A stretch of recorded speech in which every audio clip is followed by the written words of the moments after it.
മാംഗല്യം തന്തുനാനീന സീരിയലിൻ്റെ on review വീഡിയോയിലോട്ട് എല്ലാവർക്കും സ്വാഗതം. വസുന്ധര എല്ലാ രീതിയിലും നിധിയെ തന്നെ കുറ്റപ്പെടുത്തിക്കൊണ്ടിരിക്കുകയാണ്. നിധിയാണ് എല്ലാത്തിനും കാരണം. ജപ്പാൻ ടെൻഡറിൻ്റെ എമൗണ്ട് ഞാൻ പോലും അറിഞ്ഞിട്ടില്ല. എനിക്കറിയായിരുന്നു ഇതിങ്ങനെയെല്ലാം വരുമെന്ന്. അതുകൊണ്ടാണ് നിങ്ങൾ രണ്ടുപേരും മാത്രം അറിഞ്ഞാൽ മതിയെന്ന് ഞാൻ പറഞ്ഞത്. എന്തായാലും ഗൗതം പറഞ്ഞു കൊടുക്കില്ല. അപ്പം നേരെ പോകുന്നത് കൈ ചൂണ്ടുന്നത് ആരുടെ നേർക്കാണ്? നിധിയെ തന്നെയാണ് കുറ്റം പറഞ്ഞുകൊണ്ടിരിക്കുന്നത്. അത് പാർവതിക്ക് മനസ്സിലായി.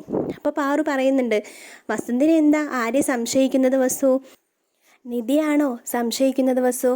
എന്തായാലും നിധി അങ്ങനെ ചെയ്യില്ല. എന്താണെങ്കിലും നമുക്കിത് ആരാ ചെയ്തതെന്ന് കണ്ടുപിടിക്കണം. അപ്പോൾ എന്തായാലും കണ്ടുപിടിക്കണമെന്ന് ഗൗതമിൻ്റെ അച്ഛനും ഗോപിയും പറഞ്ഞുകൊണ്ടിരിക്കുകയാണ്. ഗോപി പറയുന്നുണ്ട്, എന്തായാലും ഇങ്ങനെ പോവുകയാണെങ്കിൽ കമ്പനിയിലെ തൊഴിലാളികളെല്ലാവരും കൂടെ സമരത്തിലിരിക്കും. അതിരുന്ന് കഴിഞ്ഞാൽ വല്ലാത്ത ബുദ്ധിമുട്ടാണ്. എന്താണെങ്കിലും എത്രയും വേഗം തന്നെ ഈ ഒരു ടെൻഡർ അടിച്ചു മാറ്റിയത് ആരാണെന്ന് കണ്ടുപിടിക്കാനുള്ള വഴികൾ ചെയ്യണം. നിധിക്കൊന്നും പറയാൻ പറ്റുന്നില്ല. ഗൗതമാണെങ്കിൽ എല്ലാവരുടെയും ഫോൺ കോളും അതേപോലെ യൂണിയൻ ആൾ പറഞ്ഞില്ലേ വിജയൻ, അയാൾ പറഞ്ഞ കാര്യങ്ങളെല്ലാം ഓർത്ത് മൊത്തത്തിൽ സാഡായിട്ടിരിക്കുകയാണ് നമ്മുടെ ഗൗതം.